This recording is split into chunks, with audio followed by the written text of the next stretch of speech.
Territorial homeland of the Nuwu Maapa Band of Paiutes and the Las Vegas Band of Paiutes.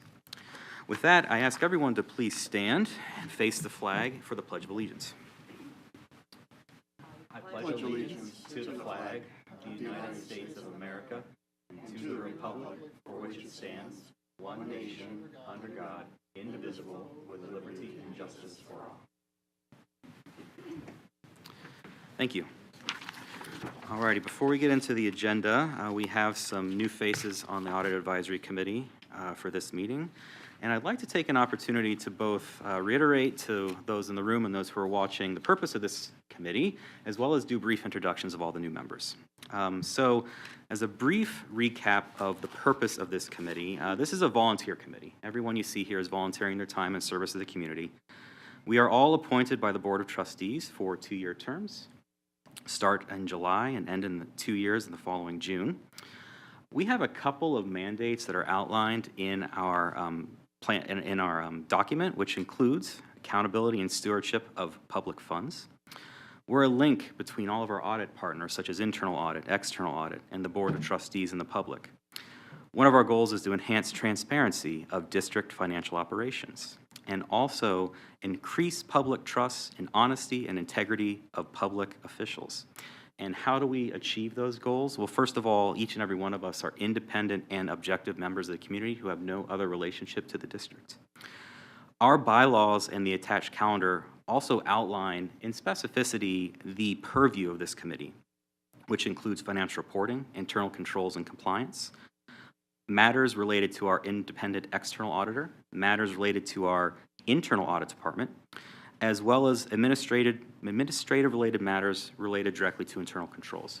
So for everyone who's new to the committee, as well as those who are part of the audience, that is the purview of this committee, and those are the items that we'll be speaking about today and in future meetings. So thank you for that brief reminder, and again, we'll do very brief introductions as well. So I'll start. My name is Joshua Robinson. I've been on this committee since June of 2016, and I've been the chairperson since the middle of 2020. As part of my day job, I'm an internal audit and internal controls executive at a company based in Los Angeles, California. However, I am a very proud 13-year resident of Clark County and happy to call this home and very happy to be a part of this committee. I'll start with Joe and we'll move to the left. Thank you, Mr. Chair. My name is Joe Throneberry. I am new to the committee. This is my first meeting. Prior to this, I served on the Audit Oversight Committee for the City of Las Vegas since 2016. Joined the City of Las Vegas as a Senior Forensic Auditor just this past December. Prior to that, an extensive career in security investigations and law enforcement. And so both the public and private sector certifications and in the related field, as well as the Association of Certified Fraud Examiners, local chapter president here in Vegas. Good morning. My name is Elizabeth Hammer. I am a brand new member as well of the committee. I am the Chief Audit Executive for a strip gaming operator. Prior to my time at my current company, I worked in public accounting for 4 years. I have a degree in accounting. I'm a certified internal auditor, and I'm happy to be part of the committee. Okay, thank you, Mr. Chair. Anna Marie Binder. This will be my 3rd year on this committee, so I look forward to continuing the work that we've been doing. As many know, I'm a community advocate. My background is in law. I've been a law firm administrator for almost 23 years here in Las Vegas. And I did do a brief stint in auditing with the Sands Corporation when I was going through college. So I'm very excited to have the new members of our committee committed, and look forward to just continuing. Thank you. Thank you, everybody, for the brief introductions. And with that, we'll jump right into the agenda. Agenda item 1.02 is the adoption of this agenda. So this is for possible action, but before we decide on any action items, I welcome members of the committee to, if they have any questions or concerns about the content on today's agenda.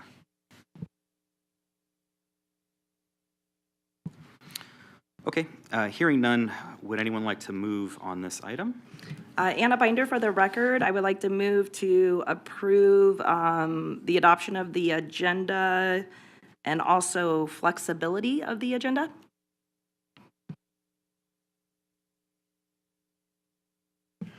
Member Thornberry, I'll second. Thank you. And yes, agreed, Ms. Binder, on flexibility. All those in favor, please say aye. Aye. Anyone opposed, please say no. Okay, the ayes have it, 4-0. Thank you. We'll adopt the agenda, again, with the notation that we may move items around as necessary based on those who are present. Agenda item 2.01 is the election of a chairperson. This item is a discussion and possible action for the election of a chairperson for the Clark County School District Board of Trustees Audit Advisory Committee for the 23-24 fiscal year. This item is under my purview. As stated, I have been the chairperson of this committee since the middle of 2020. I've been a humble servant to the community and the other members of the board, and I would be happy to maintain that position should you choose me to do so. Anna Binder, for the record. Thank you, Mr. Chair. I would like to make a motion to reappoint Mr. Robinson as chair of this committee. I second. Thank you. Thank you, Ms. Binder. All those in favor, please say aye. Aye. Anyone opposed, please say no. Okay, the ayes have it, 4-0. Thank you all for putting your trust in me again. Moving on, agenda item 2.02 is the approval of the minutes. So this one is the discussion and possible action on the approval of the minutes from the last meeting of this committee, which was on May 12, 2023. Those minutes are found at item 2.02 in your packet. Is there any comments? Yes, Ms. Binder. Anna Binder. Thank you, Mr. Chair. It is my understanding that our new members cannot vote on this since they were not present. So I've reviewed them. I'd like to make a motion to approve.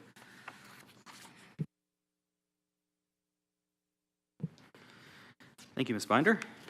I will seek counsel on this item. Since there are only 2 members who were present from the prior committee, can you please advise, sir, how should we proceed?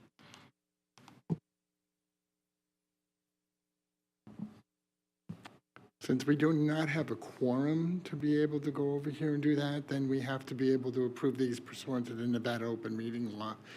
And I don't see a problem with them voting on the minutes in regards to that situation.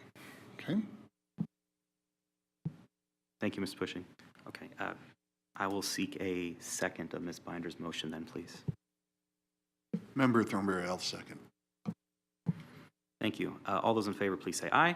Aye. Aye. Aye. Anyone opposed, please say no. Okay, thank you. The ayes take it, 4-0. Moving on, agenda item 2.03 is review of the open meeting law and legal issues. This item is a presentation and discussion of open meeting law and legal issues by the Office of the General Counsel. For this item, I'm going to turn over to Mr. Luke Pushing. Good morning. My name is Luke Pushing, for the record, and I'm General Counsel for the Clark County School District. The Nevada open meeting law is set forth in the statutes, and I like to be able to read what the real intent of the Nevada open meeting law is. And it's set forth in the beginning of the statutes. And it's all public bodies exist to aid in the conduct of the people's business. It is the intent of the law that their actions be taken openly and that their deliberations be conducted openly. It is set forth in the statute. We have, the spirit of the policy is to favor open meetings, and any exceptions related to that are very strictly construed against any potential exception. And understand that, if you're doing something, you need to be able to bring it into the public meeting unless it is specifically exempted by the Nevada revised statutes. Okay, now that doesn't mean that the public runs the meeting, but what it means is that you have to be able to be public. And I have my nice little first rule at the bottom, which is when in doubt, make it public. It's real simple.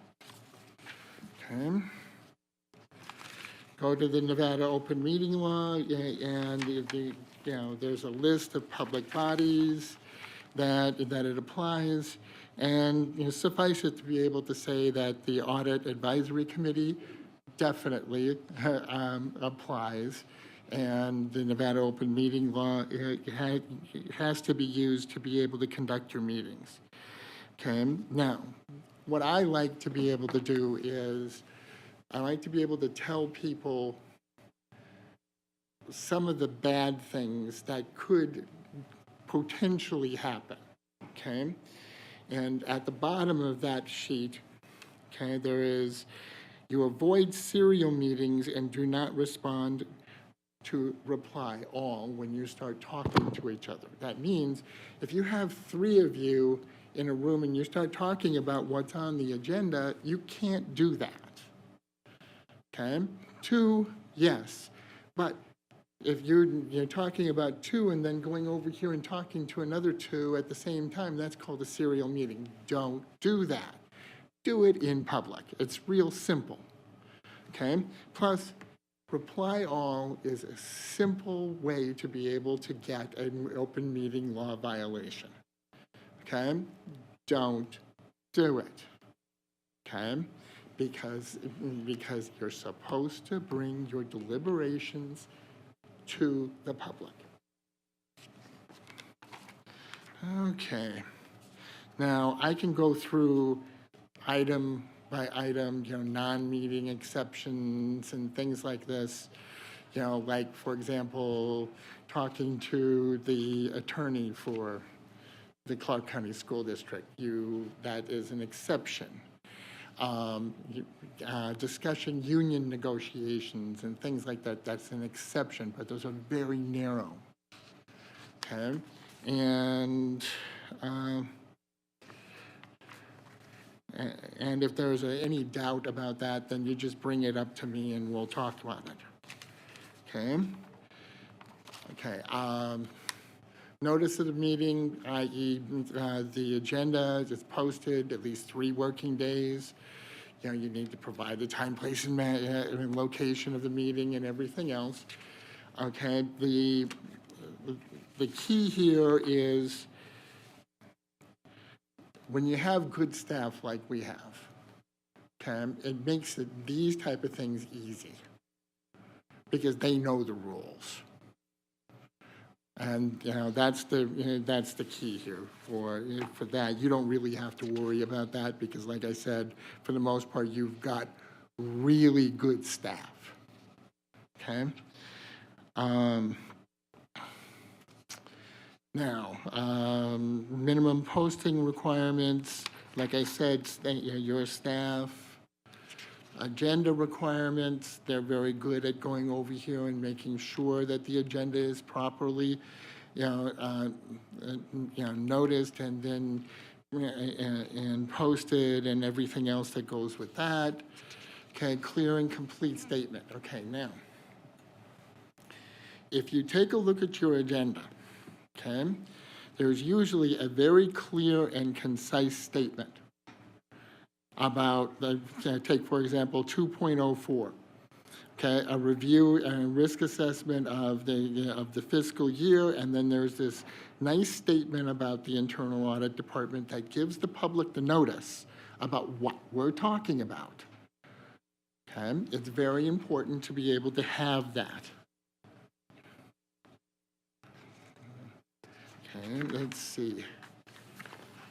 Okay, let's go to your pre-meeting requirements. Okay, for the most part, staff, you have excellent staff to be able to provide most of those. Meeting materials, you provide a copy of the agenda and any other supporting materials. The one thing that you have to be able to be cognizant of is that if you are using a document to be able to deliberate, you've got to provide it to the public. If they give you this document right now, they have to provide it to the public right now. It's just giving the public the notice on what you're doing. That's all it is. Okay?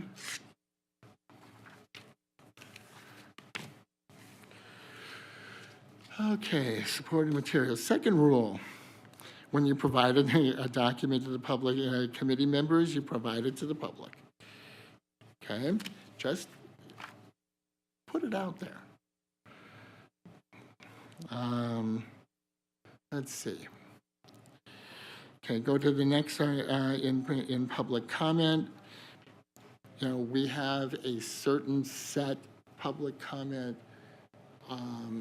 procedure that has been established by the Board of Trustees. But I'm a lot more conservative about it in regards to the situation. From my perspective, if there is a member of the public who wants to be able to talk about any action item, you should give them the opportunity to be able to do so, because that's what the law says. Okay?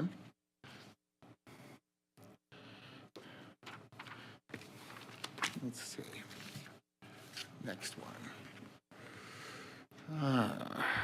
Restrictions on public comment. You can read those. Meeting minutes are mandatory. Okay, post-meeting recordings, transcripts. Now, here's the most important one for you to read. It's 20. Okay, in the past, and I've been doing this for a long time, in the past, there was no teeth to the Nevada open meeting law, but they changed it.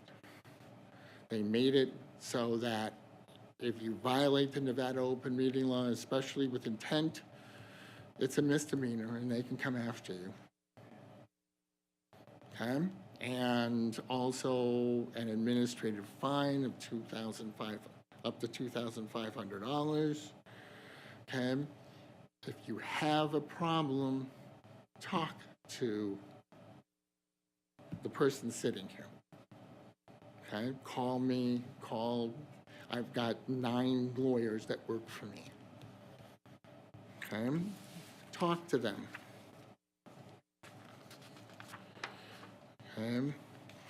Okay, your committee must comply with the Nevada open meeting law. Open meeting law is to make sure actions are taken and are transparent to the public. There are specific requirements and backup documentation and everything posted, but you have good staff that handles those type of things. And you really can't close a meeting. I don't perceive any reason to be able to close your meeting. Any discussion taken must be made on the agenda item. That's one thing that is also an issue sometimes, is that you can only discuss what has been posted. okay? If it has to do with the agenda item itself, fine, but if it doesn't, you can't discuss anything else, okay? You certainly can't approve anything else, okay? It is what is on the agenda, okay? And let's see, if you have a conflict of interest for some reason, come and talk to general counsel. Okay, if there is some type of a conflict somehow, okay, that you have, talk to me. Okay, and I will give you advice as to whether you should, abstain and to what extent. And like I said before, and this is very important, the Attorney General is starting to be able to get more and more enforcement of the Nevada open meeting law. And as such, you must understand that there are civil and potential criminal penalties. Hopefully that would never happen, and it is done sparingly, but that's not the point. Just put it out there. That's all I have. Thank you, Ms. Pushing. Great presentation and good message all around. Before we move on, this item is not for action, rather just for discussion. So with that in mind, do any members of the committee have any discussion points? Okay, thank you all. Hearing none, we will move on to agenda item 2.04, which is the review of the risk assessment of the Clark County School District for the 2023-24 fiscal year. This item will be the presentation, discussion, and possible action regarding the Clark County School District's Internal Audit Department risk assessment for the fiscal year 2023-2024, not including but not limited to the general fund and CIP. We're going to be referring to items in your packet 2.04, and for this item, I will turn it over to Ms. Jeanette Scott. Thank you, Mr. Chairman, members of the board. Jeanette Scott, Director of Internal Audit, for the record. So if it's appropriate, before I get into the risk assessment, for the benefit of the new members, I would just like to quickly kind of give you a little information about the structure of our department. I currently have, including myself, we have a total of 14 people. Includes myself as the director. I have 9 auditors who are general funded. 2 of those are senior internal auditors. I have 5 coordinator 3s, which are just the internal auditor level. I have 2 coordinator 1s. Those are new to us this year. They just started with us mid-May. And those positions are entry level, and they are strictly school audits is what they work on. And like I said, those are new to us this year. I do have 1 bond-funded auditor, and that person works strictly on construction audits, capital improvement plan. And then I have 2 positions that new to us this year are split-funded, where they are, one is 80% general fund, 20% bond funded, vice versa, 80% bond funded, 20% general. We did that so that I could do some cross-training in the department. Because I'm developing my succession plan. The majority of us have worked together for quite a long while, and we are getting towards retirement, so I'm trying to think ahead because it's imminent for quite a few of us in the department. So we've done some split funding that way. And then we do currently have 1 contracted auditor who is a Jefferson Wells auditor working for us and doing, again, strictly school audits. And the reason that we are doing that, hired the coordinator 1s and doing the co-sourcing, is so that I can use some of my more experienced auditors, those that are certified and have been with us for a while, so we can pull them away from being so school audit heavy and doing some department and operational audits, which we need to do. So that's the structure of our department. So that being said, I'll jump to the risk assessment. So I do this every late spring. I hold a handful of face-to-face interviews with some of the division and department heads, and then I also send out a survey to all positions, director and above, asking if they have any concerns, what they view as inherent fraud risks in their department, the likelihood, significance of occurrence, any changes in their department, those types of things. I do that every year, and then that's basically what I do, what I use to format my risk assessment. So you can see here, we really have not had any major changes over the years. I know there's been comments that we have a lot of departments and areas ranked high. Mostly that is because as of this point in time, we really haven't had a whole lot of time to get to these areas. So I kind of view them as potentially being high risk because they really haven't had the attention from us that we would like to be able to give them.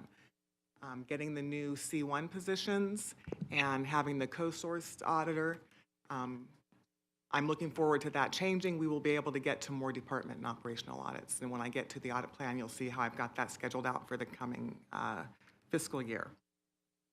I've also indicated on the audit risk assessment, on the audit universe and risk assessment, you can see if there were any changes in the overall rating, if anything went up or down. But again, it's been very minimal changes over the years. I've also indicated, I believe, that we don't do a lot of IT audits. We just don't have the expertise for that currently. Hopefully that will change one day. But also on here, the teaching and learning unit, obviously I don't include that on here because that's 360 plus schools that we audit all the time. Anyway, they're on an audit schedule, so I don't include those individual areas on here. So any questions on the risk assessment and audit universe? This is Member Thornberry. Thank you for the recap. Having taken a look at an initial review, one of the things that stood out is what you addressed in terms of information security, information technology, and under information security, cybersecurity. So in looking at the plan, I didn't see specifics in regards to even some of the most basic internal control audits and assessments. A recommendation may be to look to co-source those with an experienced auditor and have them join in. Even if they can't get into the technical details of the IT controls, looking at the framework, whether it was NIST, IT security framework, the MITRE security framework, looking at those and just answering the simple yes or no, do we have something focused, and then hopefully, as those findings come out, they're acceptable to the board in terms of the risk level. You may need to address with management the need that as you dug into those areas, there were concerns, and this we need to bring in an information security auditor to do continuous monitoring and doing that internally. So the cybersecurity, information security was one thing that I noticed. And then secondly, in terms of emergency management, police services, any public safety of our building, looking at the policies and procedures, the internal controls that we have, and maybe doing in recommendation for future audits could generate from the plan in terms of, are we meeting what we say we're supposed to be doing in those areas? Is our law enforcement, our CCSD police in an internal affairs investigation, are they following those stated policies, procedures that are outlined? So really it's a performance audit in terms of, are you matching procedures, not redoing the investigations? Because one thing that stood out on the audit plan was a rating of, the scale was 1 through 5, with 1 being the lowest, is that there was a rating of 1 for management interest under police services, for security services and emergency management. So those 2 areas, if I was a member of our school board or member of the public, who the audit committee represents, the cybersecurity risk, the emergency management, the physical safety of our students and teachers would be something that I would want independent assurance on by our audit teams to make sure we're doing, folks are doing as they say they are supposed to be doing. Thank you, understood. One thing that I do want to point out, yes, emergency services and school police are on this risk assessment, even though IT is not. I do include them in my meetings and in the surveys that I send out. So I have talked to the chief technology officer as well as various directors in the department. And then as we get to my audit plan for this coming year, we do have a plan to help with some inventory procedures for the IT. So I understand what you're saying, and thank you definitely for the input, so. Member Hammer, I have a question on page 3 of reference 2.04. Under the criteria used to derive the numeric values for the risk assessment, specifically with respect to internal controls, I noted that many items within the risk assessment were rated either a 2 or a 3, indicating that there were potential or actual weaknesses in internal control identified in the past. Can you provide a little context on that and advise if internal control weaknesses are communicated and shared with the committee? Yeah, so this is not necessarily that internal controls have been identified. It's more, have they been reviewed?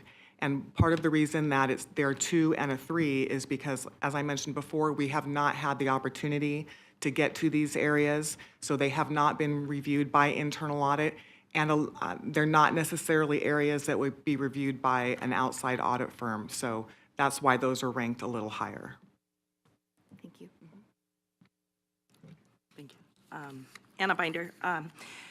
So just for our new members, because you guys know I ask a lot about these. Ms. Scott, could you please explain to them, even though we haven't had the staffing to necessarily go right into these departments, could you share with our new members the assurances that you guys have been able to give us in our past meetings that are along the lines of, I don't exactly remember your words, but you've given us assurances in the past that even though we haven't been able to get to some of these departments. Yeah, so I think you might be talking about like when I said that I do these interviews with the department heads and division heads, and then I also send out the surveys. The feedback that I've been getting has been that management feels like they have good controls over the areas that they are in charge of, and they have not noted any serious issues or anything that causes them concern that they would want us to come out and do an audit. And I will say that we do have very good relationships with the directors and the division heads, and they are not afraid. They don't hold back when they have a concern and they want us to do an audit. We get requests and we will address those as appropriate. But from a lot of the departments, we haven't received many of those. So if that's what you were referring to, I'm sorry, I don't really remember my wording either. Thank you so much. And then the only thing I didn't know, what does TISS stand for?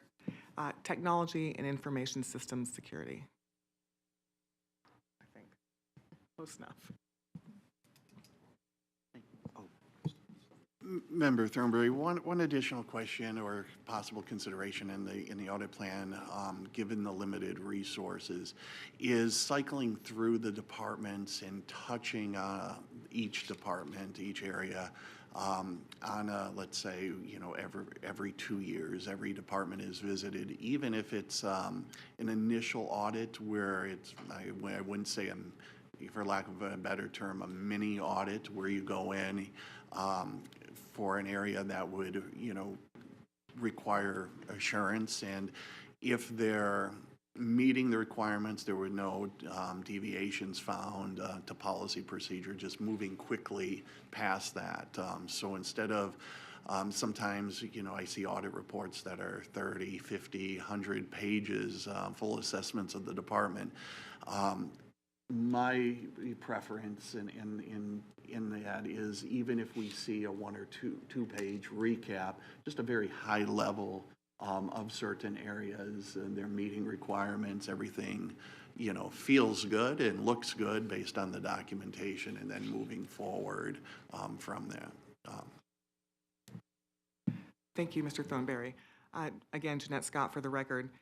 So also, I just want to point out, yes, that I'm hoping that we can get to something like that. The reason that we have not been able to do that as of yet is because until recently, with these new positions, we were very school audit heavy. That's where we spent the majority of our time, because we've got 360 plus schools. Almost every single one of them has a school bank where they take in monies for their school activity funds, and it's very cash heavy. So that's where really the biggest concerns were, because we do have all that cash coming through. In fact, I want to say if you aggregate all of the school banks together, and correct me if I'm wrong, Mr. Gowdy, we have about $80 million plus going through all the school banks. Again, mostly cash. So that's where we spent the majority of our time. Now with these extra positions where they are focused solely on the school audits, I'm hoping that I can use my experienced people to do exactly that, to get to these areas that we have not been in before and where we feel we really need to. Thank you. Anna Binder, thank you for that, Ms. Scott. So, I mean, I'm sure, I'll just talk about the elephant in the room this morning is, for example, we're sitting here as the Audit Advisory Committee, and, you know, accounts payable is high on your list. Well, what hit the news yesterday? The 1.5 million that was accidentally transferred to, like, I don't know if it was a Nigerian prince or a dating app, but obviously that causes people in the community a lot of concern. And so as we sit here today and in this conversation that we're having, you know, again, having sat on this committee for a couple years, I know in the back of my head and in my heart that your internal processes probably caught that very, you know, within a reasonable amount of time, and the public's just now hearing about it, kind of like the employee last year at the high school that we heard about at our, you know, around the time of our last meeting. So, I mean, I know personally, I received quite a few messages about the you know, the accounting department since that article hit. And you know, people just want assurances, right? And obviously, Mr. Robinson and I know over the years how short-staffed you've been, and the incredible efforts and training that you've had to put into getting, you know, 15 people on your team. So maybe I guess what I was asking you earlier to reiterate is that our internal processes to catch things that potentially shouldn't be happening are suffice, because obviously we're catching them even if the public's not hearing about it. That just because we haven't gone in and like hit the accounts payable department in I don't know how many years, you know, just that outward assurance to the community. Obviously we're catching stuff, and I don't know, maybe I know it's hard sometimes to be forthcoming because of investigations and other internal things. I guess, I don't know, I'm rambling at this point, but I guess that's right. This is what we're here for, is to continue to have that trust with the community. And that's all I can assure people, having sat here. And I'm sure you guys know, like from the outside looking in, for people who don't know, that looks extremely terrible. People probably, you know, you can see the comments everywhere. People don't think that, you know, accounting knows what they're doing. Like, you know, so it's that perception. And then because that happened so long ago, you know what I mean? So, like, again, I understand the internal. I understand if you haven't touched the department. I understand what Member Thornberry, okay, sorry, is saying too, that as we move forward, maybe the suggestion could be that maybe once a year when you get your surveys back, could the audit committee see a copy of those just so we can review it? Is that a confidential survey? Could it be regurgitated into a non-confidential document so it removes confidential information so we can see the comments coming back from the directors? My concern is we are supposed to be able to make recommendations, and I don't feel we can properly make recommendations unless we see like what the directors are saying. So that's my thought process.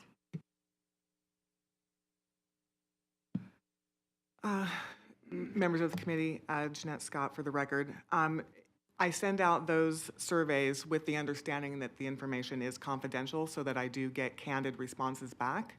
So I will say I am not comfortable even trying to make those as generic as possible because there are certain things that potentially could be pinpointed towards certain departments or certain individuals. So I would really be hesitant to do something like that. Thank you, Ms. Scott, and I appreciate that because I also offer anonymous submissions for things in the community, and when people rely on that to respond, that is a good practice, so thank you. And this is Member Thornberry, just for my fellow board members, in that, in the past, have we, let's say, you know, we have a issue like the business email compromise that potentially occurred and resulted in losses. When you have those hot topic events, is there a process in place to form a mini audit where you're going to go in and test the internal controls to reassure the audit committee and ultimately the public and the school board that, you know, we had a issue, but, you know, we're comfortable that, you know, it's not going to be a larger issue. So really our internal audit team doing those spot checks, so like a business email compromise, when was the last time IT potentially sent out a, you know, education and training on that? When was the last time did we test employees to see if they would potentially fall for that and re-educate them? Do we have those type of controls in place and tested? And then bringing that, you know, in a future meeting, if that was, you know, something, whether it was business email compromises or any other type of one-off scenarios. Yes, members of the committee, when things like that do happen, internal audit is notified, and the majority of time, depending on the situation and what occurred, yes, we will go in and look at the situation. In this case, we were notified. By the time we were able to get into the department, they had already completely, you know, changed their procedures, developed new procedures and new controls. We reviewed those. We didn't feel it was necessary at that time to do a full audit because an accounts payable audit had been done a year or two prior and there were no issues. But what we do have on the audit plan for this coming year, which we'll go over, is a follow-up to that where my auditor will go in and actually test the procedures and make sure that those are being followed. So yes, internal audit is notified when those types of things happen. Thank you, Ms. Scott, Member Binder. And then just so you know, we do get copies of memorandums and whatnot for issues that are not part of the public record when they have to issue something. So we are privy to those, maybe not everything, like in particular like this one. But again, I just rely on the reiterations over the years from staff that we do catch things very quickly. We can't prevent everything, but our team is really good at catching stuff. Member Hamber, so in the next exhibit, where we will cover the internal audit plan for the fiscal year more deeply, would you be able to speak to the correlation between the risk assessment and the audit plan? There were a few areas where I had questions related to items that were on the plan. I wasn't sure how they correlated to the risk assessment. For accounts payable, which was a highly rated risk area, notice that there were only 100 hours allocated to that. Wanted to get a better understanding of how that's sufficient and adequate given the risk. TISS audits, there's one on the plan. I know you mentioned that there's not a resource, so want to get a better understanding of which resource would be performing that audit and so on. So I believe that is something we'll go over when we get to that item, if that's correct. Okay, and so, but I will tell you, as far as tying the risk assessment into the audit plan, I mean, obviously, I'm not going to be able to get to every high-rated audit or area that's on the risk assessment. Things that I take into consideration are, you know, budgeted audit hours, auditor availability. Some auditors are better at some things than others. Also, I also don't want to just necessarily focus on all the high-risk stuff, or what I view as high risk. I think it's important to also take a look at some of those other areas, because you just never know. And so I like to kind of do what I think is a good mix of highly rated versus medium versus low. And again, a lot of it just depends on, too, what I have available budgeted hours-wise and auditor availability. And then we'll also talk about, on my audit plan, leaving time for audit requests, which we do get a significant number of those as well, so.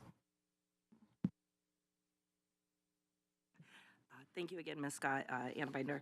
And I'm sorry, I got to jump back. When you were going over the staff that we have now, are we no longer using, weren't we co-sourcing with like an agency to help? I don't recollect if you mentioned if any of those are from that company. I did, Oh, Ms. you did? Binder, yeah. We co-source? currently have one co-sourced auditor from Jefferson Wells. Okay, that's what that meant. Yeah. Okay, I did write that down, but I wanted to make sure. Thank you so much. And with that, I would like to make a motion to approve item 2.04. Josh Robinson, thank you, Ms. Binder. I'm going to ask one quick question, and then, no worries at all. This has all been a very good conversation. So, Ms. Scott, it's actually in reference to what Ms. Binder was speaking about earlier. So you send your surveys out, you receive both numeric and verbal or narrative feedback, correct? Can you kindly confirm all of the numbers found in reference 2.04, those are directly extracted from surveys and averaged? And is that just from the director's responses? Does the internal audit department also weigh in on those numbers as well? Yes, the surveys are a large part of it. Also, knowledge that I have based on what's been going on in different departments versus different audits, things like that. I also send an email to the Board of School Trustees and the superintendent asking if they have any specific concerns or anything that they, would potentially like us to review. Again, it all depends on what it is and the time and that we have. So it's not just surveys, it's a larger picture. Thank you, Ms. Scott. So would you say, have there ever been any material differences, perhaps, between the results in the survey and your own intrinsic historical knowledge of the district, or even feedback you received from the trustees or Superintendent Jara?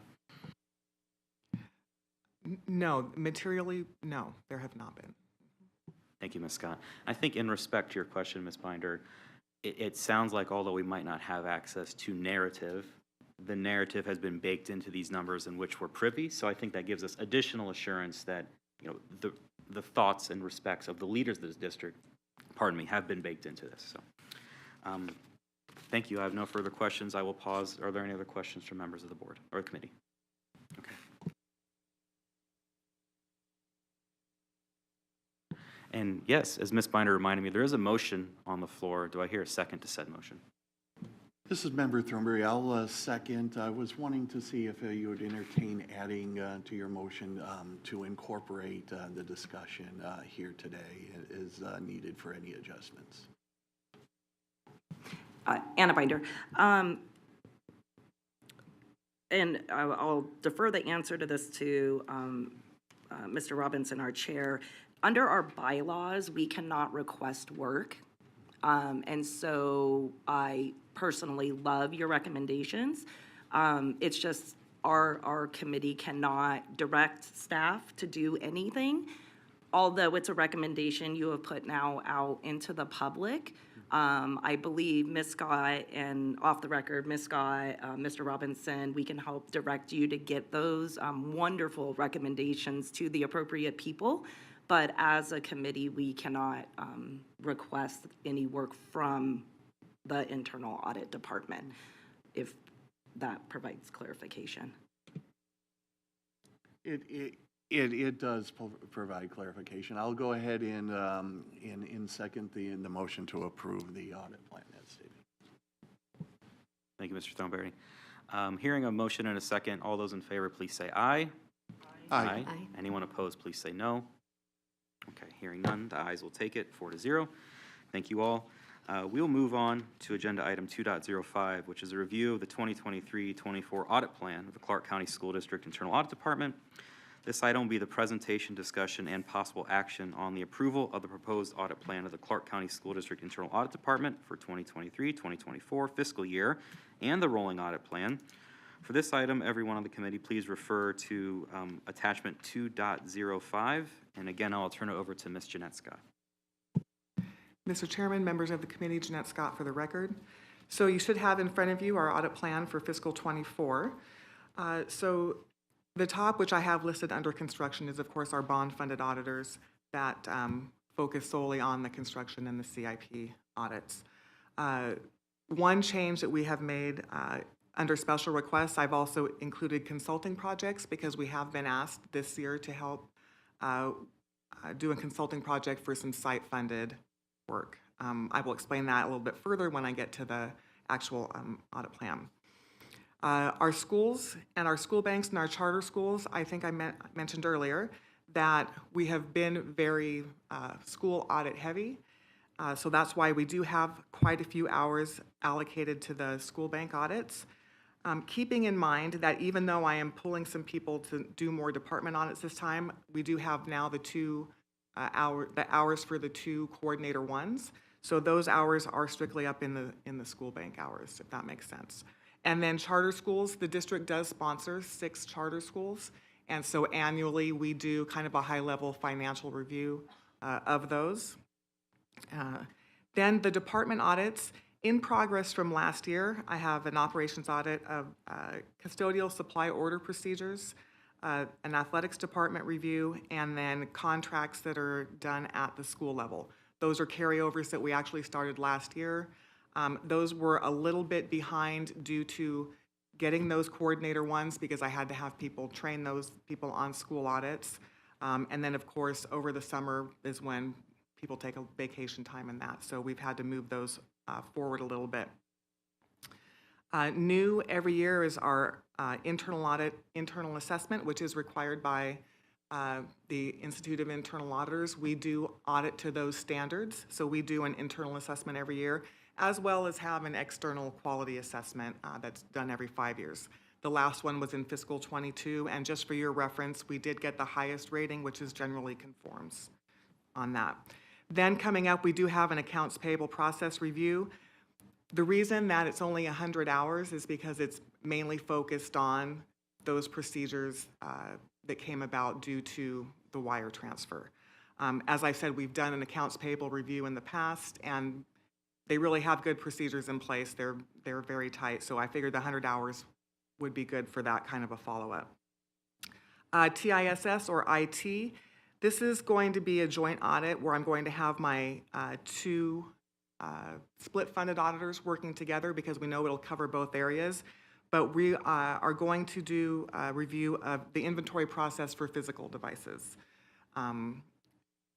Based on discussions with the Chief Technology Officer and some of the surveys I got back, I figured this was really an important one to add. And so that does have quite a few hours allocated to it, 1,500, because we know it's going to be an extensive audit.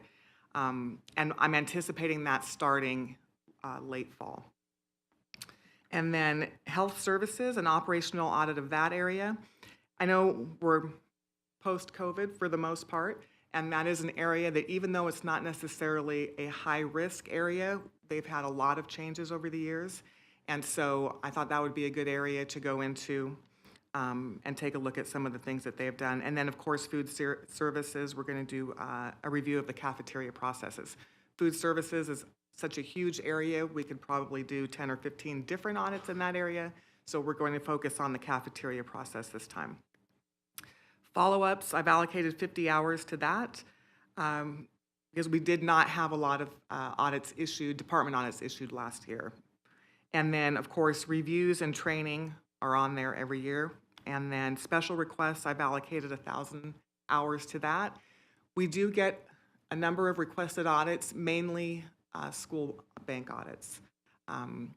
Our school audits are done on a rotation basis. We try to get out to our elementary schools at least once every 3 years, and our secondary schools at least every 1.5 to 2 years. The difference is because our secondary schools have much higher activity school bank-wise.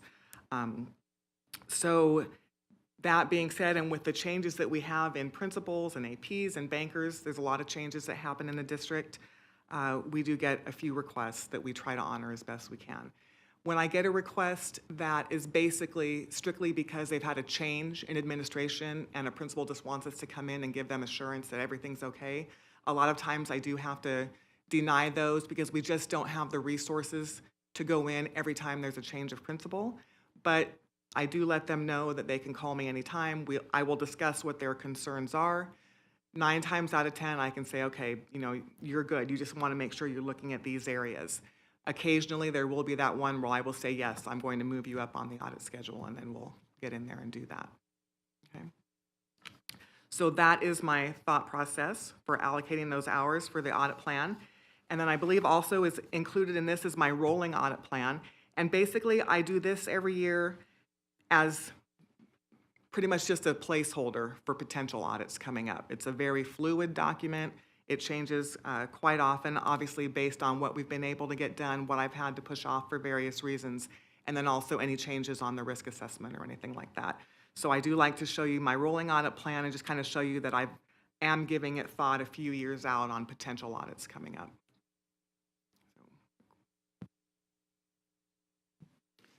Thank you, Ms. Scott. Thank you, Ms. Scott. I'll open up the floor to any questions from the committee.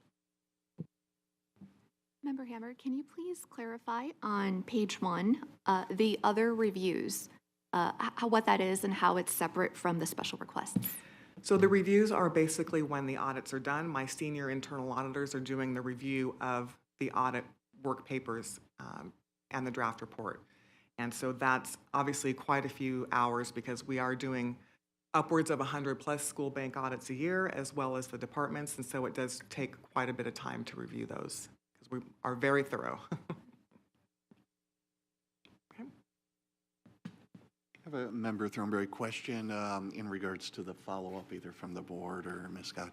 In terms of open recommendations, do we track that and do we bring in front of the committee when we if we approve audit reports or processes, if let's say a department has 50 open recommendations, is there a process to follow up and to determine if that risk or if that is acceptable or not?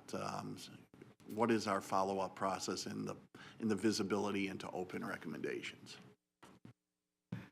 Members of the committee, so we do for our school audits, because we do so many of those, we don't necessarily follow up on every open item in a school audit like 6 months down the line. With our elementary schools, the next time we go out for an audit, we will follow up on those open items, on the open items from the previous audit. And then those are addressed in each school audit report. For department audits, we do go back within a year and follow up on the open items in those reports. I've never had a report with 50 recommendations. Our audits typically are not usually that big. And then we also I have not had the need to track separately the recommendations because everything gets rectified either in the main report or in the follow-up, if that makes sense. It does, and the purpose, having sat on the city audit oversight committee, is really looking at what those management responses are. If they're in agreement, are we providing you the support for your team so that management takes the audit seriously and that they follow up so that those recommendations are either implemented or discussed upward. So I'll, if it's okay, I'll give a little more clarification on, especially like on the school audits. When we do our school audits, those reports, they all have a rating. There's clean, normal, priority, and at risk. So a clean audit obviously means there were no reportable findings. Maybe they had some discussion items, but nothing that went in the report. A normal audit is just the typical items that we usually see, but nothing that causes us any concern about the internal controls. a clean and a normal rated audit, those schools will go back into the regular rotation. So if it's an elementary school, we'd be back in about 3 years, a secondary school about 1.5 years, 2 years. A priority rated audit is where we've seen a few things that we just are not comfortable just putting them back in the regular rotation. And if they get a priority rating, we will go back within 9 to 12 months to audit those schools. If they get an at-risk rating, which obviously is the worst rating they can get, then that's where we definitely have concerns about the internal controls. And we will go back and re-audit within 6 to 9 months on those. Also keep in mind that all of the audit reports are copied to the deputy superintendent over instruction, all of the region superintendents, the appropriate school associate superintendent. And if we have issues where we see that maybe an item or multiple items are not being rectified in an audit and we're finding the same issues over and over again, the school associate superintendents and the region superintendents are notified. So those are moved up the chain of command as appropriate. Also, when we have a priority audit or an at-risk audit, our school accounting department, they get a copy of all of our reports, and they have positions that are called business services specialists. And those are people who, all of them have been former bankers or office managers at schools. And we will send them a report, and they will then contact the school to make sure that they're comfortable with the procedures, that they know what they're supposed to be doing. So we have various levels of support as well for the schools, so that we can help them, get those types of things in line. Did I answer all your questions? No, you did. Thank you. Thank you, Mr. Chair. Thank you, Ms. Scott, Anna Binder, for the record. So I think what Member Thornberry is getting at is what you've seen from me. So just so the new members understand, like in our next meeting, we'll get a review of these documents again, and then we get not this one, but we get these beautiful charts that tell us findings, overall findings and stuff. What doesn't come forward into our public meetings is the specifics. I historically have had to request those in an information request to get copies of those school audits separately. And Ms. Scott, I do have an example for you, because in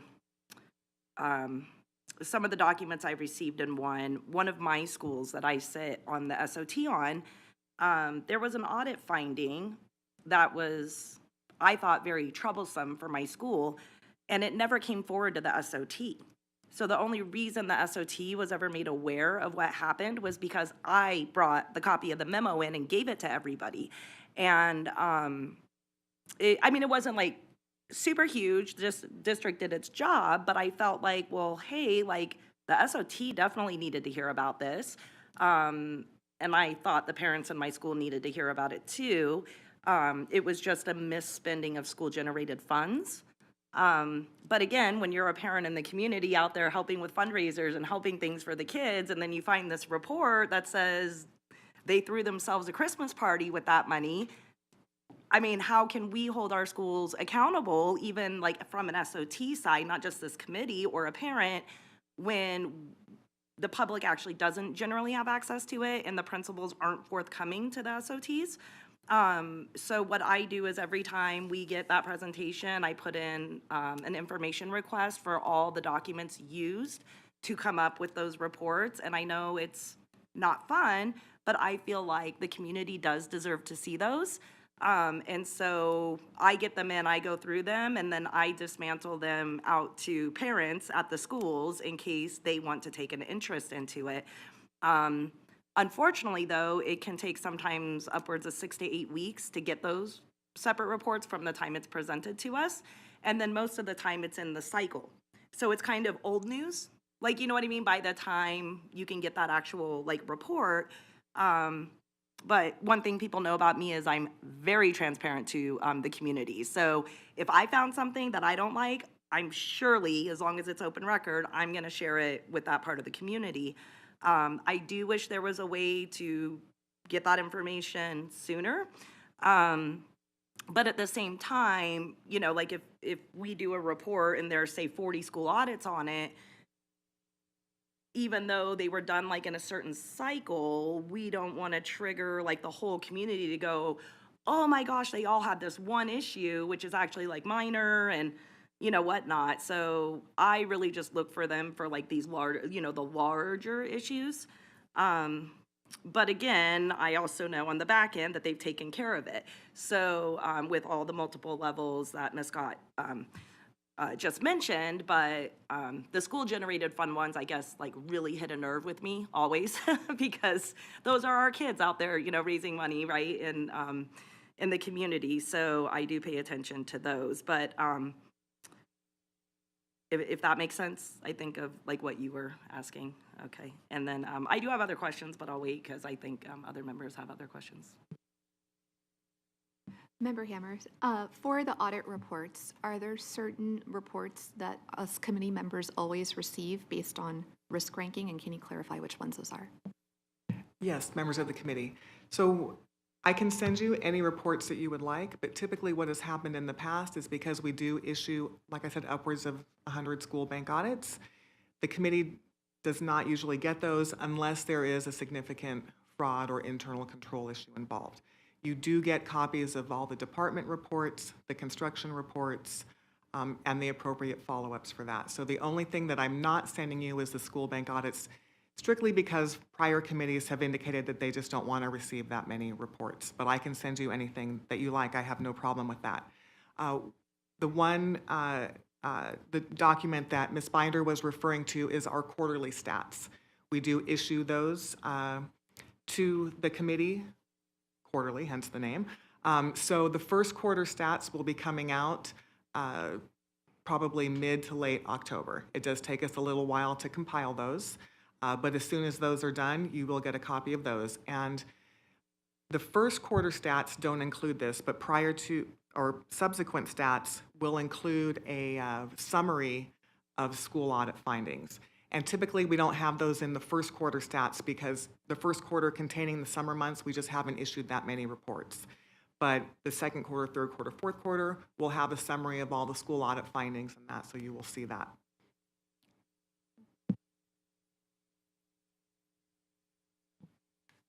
Thank you, Ms. Scott. Josh Robinson.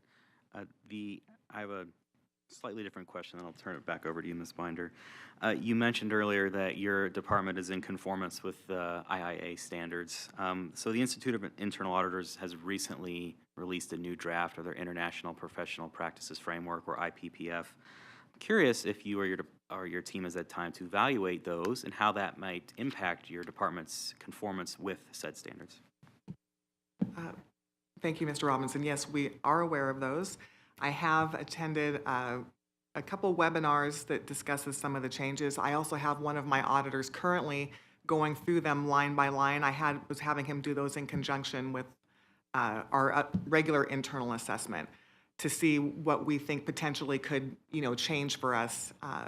He is still working on that, but every indication that I have seen is that we should not have to make any major changes in what we are doing.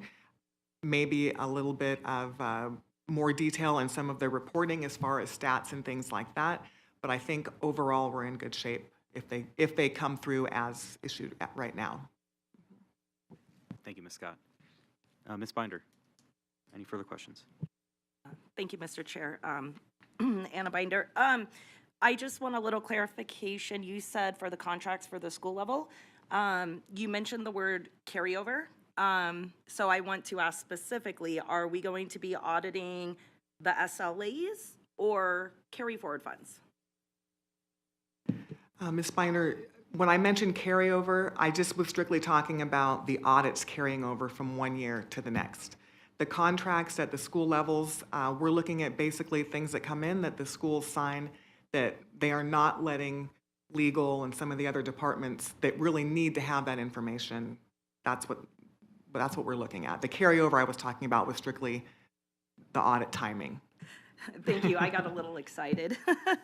Because I know this actually has been asked, I know in a previous year, do we have any intent on auditing the carryover funds? Like, are those looked at when we do, I know we do school banking, and maybe this is a question for Mr. Gowdy, I don't know, but with the current change to the law and increase in funding, are we going to, has there been discussion, anything about auditing carry forward funds, or are we? Ms. Good. Binder, no, I can tell you no, we have not, that's not something that we have considered at this point in time. That would be something that I would want to talk to Mr. Gowdy about and really even see how we would approach something like that. I don't know if Mr. Gowdy has anything to add. Jason Getty for the record. So I guess I'm not sure the exact question. There's two components to carry over. One would be the calculation, which is done by the accounting team, which is essentially taking the budgeted amounts less the actuals, and then the only, what I'll call somewhat challenging component is utilizing sub-pay or by pay for vacant positions to kind of calculate that total out. We don't have SLAs anymore, so those are all gone. So it's really just vacancy savings as well as differences in supplies, or the other pieces. So that's one aspect of it. So if there was any review, it would be done at the budgetary accounting levels. And two, the other aspect of carryover is how they're spending them within current guidelines. They can spend them in any way that they can spend a normal school budget. If they get pushed into the SB 282 component down, which goes into effect 1/1 of 24, so our first measurement date will be 6/30 of 25, and at that point they then have to have a school plan that incorporates how they will spend down the excess. And they have to have that annually, but they have 2 years to spend it down, so there's somewhat of a kind of a challenge within the timing. And at that point, the types of items for which they can utilize those funds becomes a little bit more prescriptive. There is general language in the law about programs to support students, which is obviously broad, which you want to ensure that they are programs helping. And at this point, we have not contemplated what we would do. As of to this point, we have relied upon the region leadership as they review each school plan to ensure that they've incorporated those sort of theses in about how they spend it. And my guess is, we're not there yet, but there will be additional review on that because it'll be a separate required legal component. And as of this point, we would anticipate relying heavily upon the region leadership to review that when they approve the school plans. Okay, thank you very much. Member Hammer, I have a question on the utilization rates for the auditors. It says that they're utilized at 67%, and it appears that utilization is consistent across the board for all auditors. What is the justification for 67%, and how is their non-audit time being utilized? Member Hammer, so that includes sick time, vacation time. It includes training for the various certifications that the auditors have. And that's the majority of it. I know 67% doesn't sound like a lot of time, but it is. We are able to accomplish the audit plan for the most part. There are a few, like I said, we've had some carryover audits in the past, but one of the beautiful things about the district is we get to have nice vacation and holidays. so that does factor into that. Thank you. Member Thornberry, just on the TISS audit, will that be looking at, so you have inventory processes for physical devices. In addition to the process, will you be looking for fraud, waste, and abuse in terms of missing devices? Will it be like a cradle-to-grave look at various IT systems? For an example, let's say a laptops may or may not fall within your testing scope, but will I be able to see that laptop or that part of the audit where they were properly ordered, followed through the IT process, and then properly disposed? Will there be an IT component where, let's say, when they're disposed, they didn't have all the student history and information on it for a school, or I wasn't an HR person that had saved it all and it's disposed of just in recycle? Are we going to take a look at the total components of, from cradle to grave? Ideally, yes. We haven't started it yet, so we have not had a chance, obviously, to get into the preliminary survey phase to really kind of see what direction we really need to go and what we maybe need to focus more of our attention on. But yes, ideally, that's what we will do. Thank you. On 2.05B, on the second page of this, I have two questions. Under English Language Learners Division, the only thing notated on there says operational. Could you explain what that means as I'm looking at this? Honestly, really, that's just a holding place for that audit. ELL, if we get a chance to get in there, is one of those areas that is fairly large and could potentially be broken up into a couple different areas. But I just have that on there as a placeholder so that it kind of doesn't fall by the wayside. Okay, thank you. And then I'm going to assume the same for, or just above that, for transportation, because I don't see it on A, but it's on B. Are you referring to the rolling audit plan? Right, on the rolling audit plan, transportation's on there for bus operations and/or white fleet, and then vehicle maintenance. So is that also like what you just described for the ELL division? Well, yes, those are the really two main areas when it comes to looking at the transportation department. We have done audits of vehicle maintenance a couple times. I believe the last bus operations and white fleet audit, it's been a little while. That's why I have them currently on there.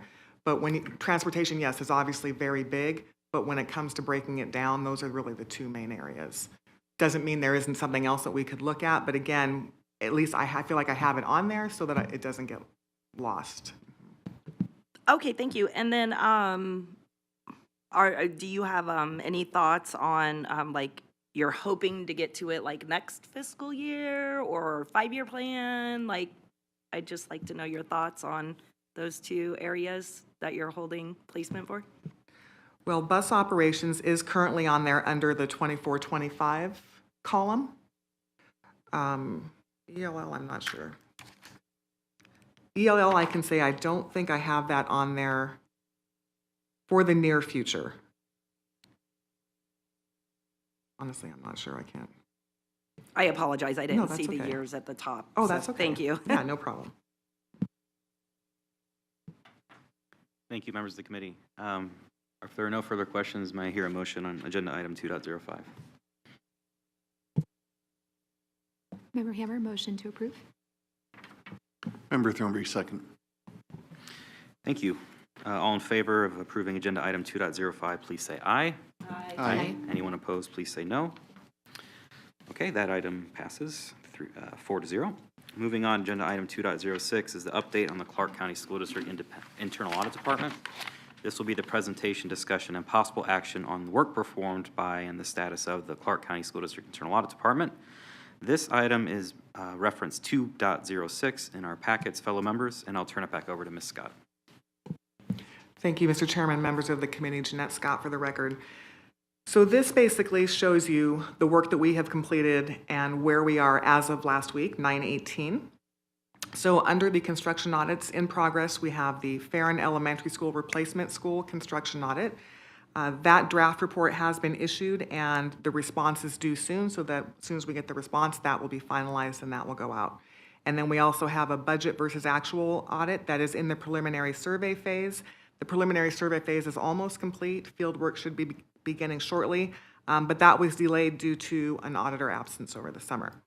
And then, so no reports issued, no follow-ups issued for the construction side as of September 18th, keeping in mind that our fiscal year did just start July 1. Okay? And then on the general fund side of things, we do have our school audits ongoing. We did issue 25 reports through July 1st through September 18th. The charter school review starts in late second quarter. And then on the audit plan, as I mentioned earlier, our custodial supply order procedures is in fieldwork phase, as is the athletics department review. The contracts at the school level are in the preliminary survey phase, which that is almost complete. And again, As I mentioned, that was delayed. I had to pull that auditor off to do training for our coordinator ones. And then upcoming, the accounts payable process review, that will be starting very soon. And then we have the TISS, the inventory process, health services, and food service cafeteria process, anticipated start late second quarter. Again, that could be adjusted due to requests, auditor availability, but I think we're in a good shape for that starting late second quarter. We did issue our internal assessment for fiscal '23, which I did send to you. Hopefully you received that yesterday. Follow-ups, no follow-ups have currently been issued, but of course, reviews and training are ongoing. And then we do have one requested audit currently in process. And so that's where we are as of September 18th. Thank you, Ms. Scott. Any questions from members of the committee? Thank you, Mr. Chair. Thank you, Ms. Scott. Anna Binder, can you tell us what the special request currently is? Since it's a current investigation, I would prefer not to. Thank you, Ms. Scott. And I just wanted the public to hear that because that means that we're hard at work doing something that we all may not know about. So. Member Hammer, for school audits, it says that there's been 25 reports issued. How many more are there to complete, and have there been any significant issues identified in those reports? Member Hammer, so our school audits, like I mentioned, are ongoing all throughout the year. And typically we issue anywhere from 100 plus audits a year. This 25 reports that have been issued so far, I will say that's probably the highest number of reports we've been able to issue the first quarter. And the reason being is that now some of the bankers, the office manager positions that were off over the summer are now 12-month employees. So we were able to actually get out to schools and do a lot of school work over the summer, which was very nice. But those are ongoing. And so, like I said, you should see about 100 plus of those by the end of the fiscal year. And as far as significant findings, currently, no. Thank you. Josh Robinson, I wanted to acknowledge Ms. Scott just mentioned that she sent this committee, I think it was yesterday or the day before, the results of your latest IA internal assessment. And as always, I like to give props where they're due, and that assessment showed, as I mentioned earlier, conformance with the IA standards. So even to Ms. Binder's point, we do appreciate what you're doing on behalf of the committee. So thank you very much. Member Thornberry, I'll echo that as well. And conforming to the IA standards is challenging, and a great job to your department. Just as stated earlier, you know, I know you're tasked with the current plan to your hours of available staff. It's just if other things come up, you know, really looking maybe those initial survey audits, mini audits of some of the key areas, digging into cyber security, physical security reviews, and ensuring those processes are the best that they can be. And then co-sourcing, when we're co-sourcing, maybe training. I hear we have a lot of new people. I'm sure you're already on top of that with, if we are using resources to co-source, maybe having some of the newer auditors shadow where possible to get that additional skill set. Ms. Binder. Yeah, just one further thing. I'd like to make a motion that Ms. Scott is not allowed to retire.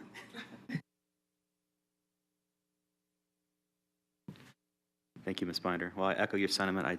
That's denied. Anyway, with no further questions, do we have a motion on agenda item 2.06? Member Hammer, motion approved. Second. Thank you, members. All in favor, please say aye. Aye. Aye. Anyone opposed, please say no. Okay, thank you. The ayes have it, 4-0. With that, we'll move on to agenda item 2.07, which is update on the Ethics Point Incident Management System. The contact for this is Mr. Jason Gowdy, and members, you can refer to item 2.07 in your packet. Thank you, Mr. Gowdy. Thank you, Chair. Jason Gowdy for the record. The Ethics Point Incident Management System is our internal reporting system for all instances of either fraud, impropriety behaviors. You'll see the different categorizations. And so what we typically do is we provide an update of the number of items reported, and then I will highlight any of the kind of status or if there's anything of significant concern. This is handled through our emergency management, our EMR team, Employee Management Relations, emergency. And essentially the way it works is as they receive these in, they then review them and then assign them out as appropriate to the appropriate administrator or appropriate leader that would provide initial investigations into these incidents. So you'll note that there are 2 specific incidents reported related to accounting, auditing, and internal financial controls. And so one of those was that somebody reported potential missing funds from a school-generated fund account. It was reported, and I was able to confirm with Ms. Scott that that audit is underway or will be shortly as it relates to that school. Another case alleged that special education money was being used in different departments, and this has been sent out for review and investigation, and that's ongoing at this point. All the other items listed, none of them per EMR have resulted in any significant concern or confirmation of the alleged violations. Thank you, Mr. Gowdy. Are there any questions from members of the committee? Member Thornberry, for the benefit of the new members, Ms. Scott, can you take us through how internal audit here at the school district is involved in the fraud hotline, the ethics point hotline process? Could you take me through that so I'm aware? Well, Mr. Thornberry, I can tell you that we are not involved in monitoring the hotline. All that comes through Mr. Gowdy's office, and then it is disseminated to us as needed. But we do not monitor that. Suggestion, if we're going to receive updates on the report, it would probably, and maybe some thoughts for internal audit moving forward, just thoughts and recommendations potentially, is it would be good to know, so, you know, there were the 2 complaints, but let's say our quarterly and year-to-date average, and in having that history, so that we can see our complaints increasing in a certain category, decreasing.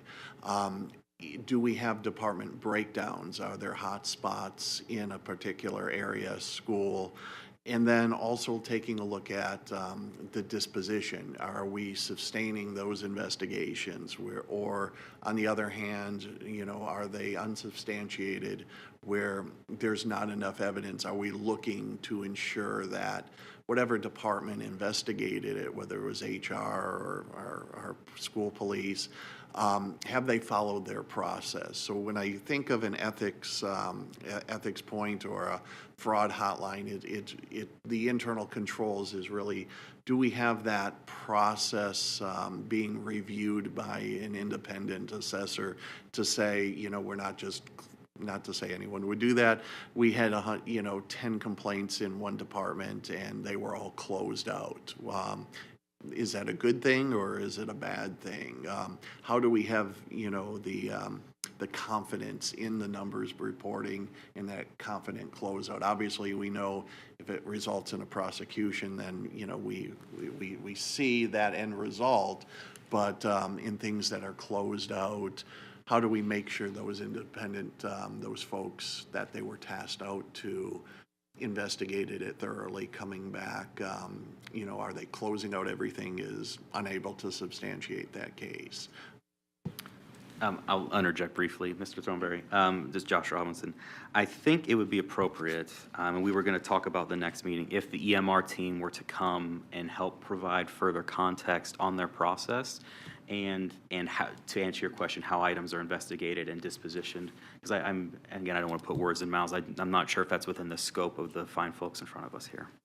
So Jason Getty for the record. So yes, we typically try and do that at least once a year. try not impose on him to come each time and just give the brief report that I do, but try and, especially with the new members, just he was unable to attend this meeting. But we typically have Chris Greathouse, who runs the EMR department, or is one of the directors of the EMR department, that handles this, and he can walk through that piece. I think that, and not to put words in Ms. Scott's mouth, right, but your recommendations are something that probably go into the risk assessment in the future as we look at it. This is still a fairly new system, and that the processes were established, and I think and they, I'm sure, have all of the data that you just asked for and are looking at it at EMR. And as we go down that, as the risk in this becomes more significant, that may be something that we look at from an internal audit perspective of looking at kind of what you talked about, the process. So we know what it is, but are they following those pieces? So I would say that that's probably a future initiative. Given the low number, keep in mind we have 40,000 employees, and we had, what's that number? 90, essentially during the last quarter. And we have tried to publicize this significantly, as Ms. Beiner knows, in board meetings and other things, that, this is available. And so that gives us a sense that the risk itself, especially in the disposition of the vast majority of these, is lower at this point, but certainly something we consider in the future. Thank you. Thank you, Mr. Chair. Thank you, Mr. Gowdy. Just to add to that, for our new members, this is so new that we just started getting presentations on them in our last fiscal year. And until today, well, first off, we can really only ask questions about the accounting, so that's why Mr. Gowdy only gave us the 2 findings in that. And thus far, today is the first time that we are being told that the 2 reported are actually worthy of some type of further work on it. Otherwise, Mr. Gowdy or Steve, if he's here, they tell us, like, I believe last year one was somebody just complaining about Mr. Gowdy. So, but again, I guess, like Mr. Gowdy said, I mean, I'm out in the community. I make sure that the staff and the teachers know that this is an anonymous system. We have had a presentation for the assurance of how anonymous it is, because we do encourage our 40,000 employees to use it. And it did just, it took a little convincing for me, okay? But I am super thrilled that, one, it was forthcoming what the 2 issues were, especially because obviously potential missing funds in a school-generated account, I just mentioned in a previous agenda item. And I know you don't personally know me, but SPED money is always also a hot item for me. So the forthcoming information that we receive, and then just us knowing that these 90 people came forward probably anonymously to the tip line. But like I said, until today, we've had unfounded, I believe, right, Mr. Gowdy, unfounded tips to the line, but they are always forthcoming with the complaints that did come in.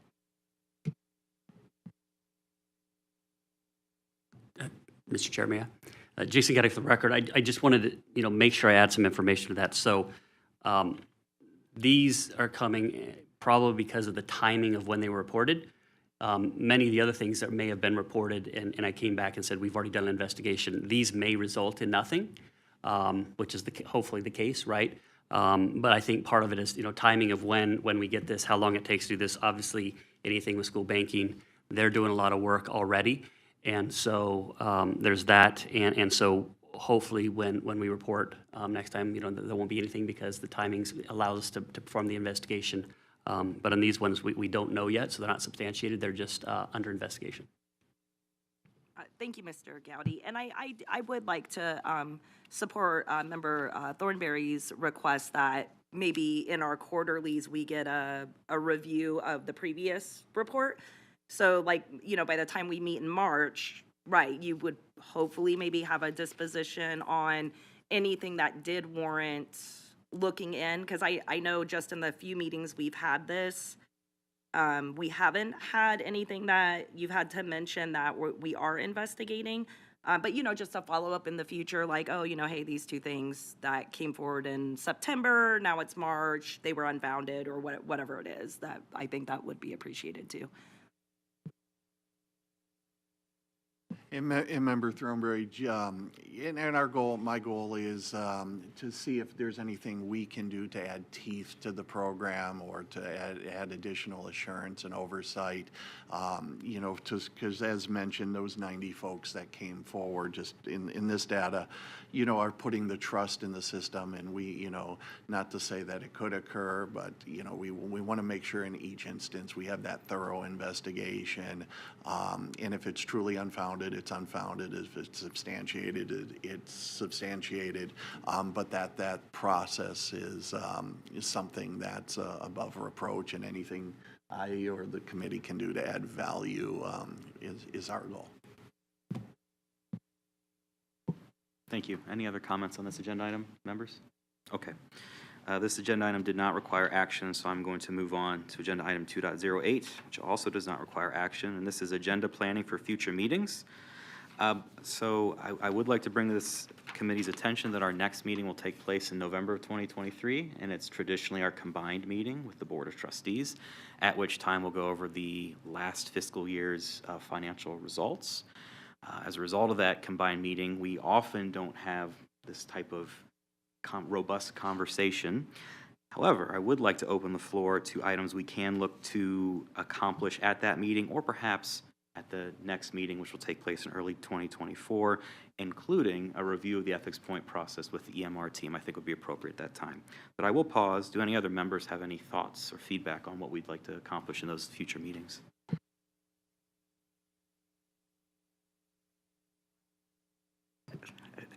Thank you, Mr. Chair. So new members are aware, our joint meeting in November with the School Board of Trustees is typically the approval of the annual audit. And because last year we revised our bylaws, so you'll be getting a draft of, I'm assuming we're going to get a draft of the annual audit ahead of time. They'll seek input from us with questions. They do love when we send them back emails of all of our questions. I'm kind of bad about that sometimes, I'm sorry. Just so they can either address our individual concerns ahead of that joint meeting. We have maybe hopefully in March, if our new auditor would have time to come introduce himself to the new members. I mean, we're going to see him in November, but I don't expect having time for the public introduction like we had at our last meeting when he took over as our lead auditor. Or, I don't know, suggestions. And then I just want to warn you guys that that annual audit is about 250 to 300 pages, and there are many beautiful notes and all kinds of things in it, so it does take quite some time to review. Thank you for the additional clarity, Ms. Binder. Okay. Hearing no further comments on agenda item 2.08, again, which required no action, I'll move on to agenda item 3.01, which was public comment on items not listed as action items on this agenda. Public comment during this portion of the agenda is offered for individuals wishing to speak on matters within the jurisdiction of this board, this committee, but not listed as action items on the agenda. Each individual wishing to speak during the period will be given 3 minutes to address the committee.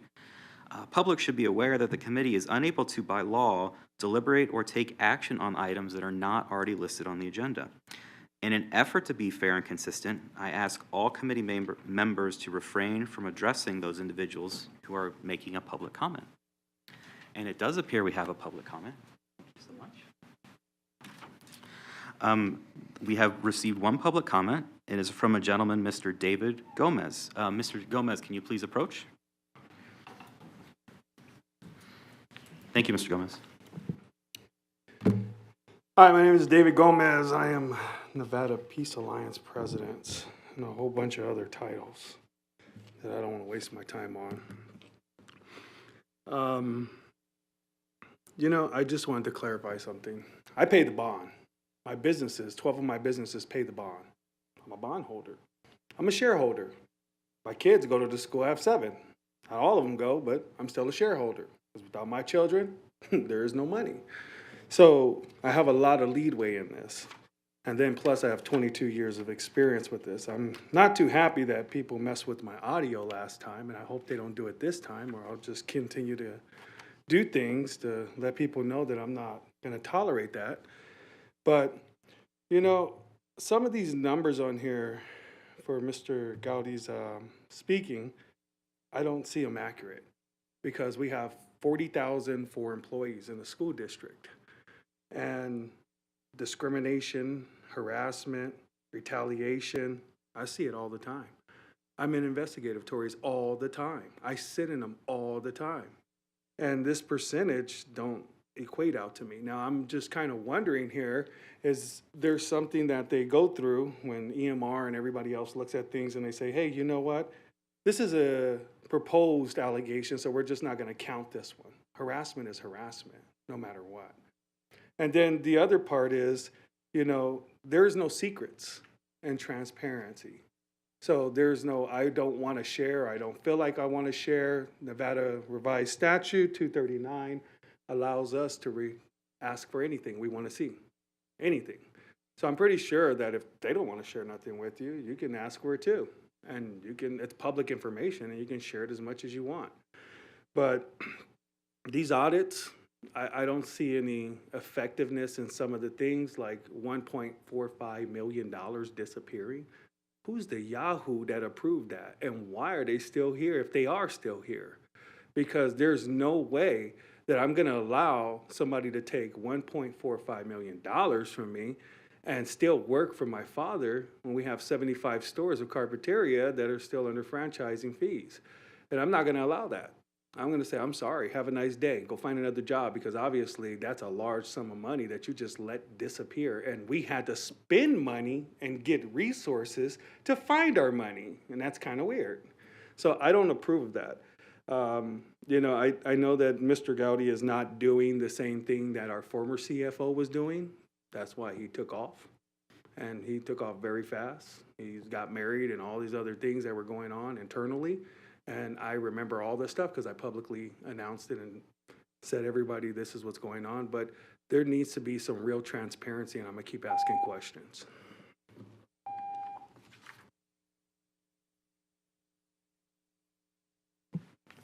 Okay. Are there any other members who submitted for this period? Okay. Thank you very much. Hearing nothing else, we are moving on to agenda item 4, which is adjournment. I'm seeking a motion. Member Thornberry, I'll motion to adjourn. Member Hammer, second to approve.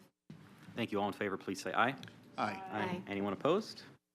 The ayes carry it. Thank you all for your time. Have a wonderful day.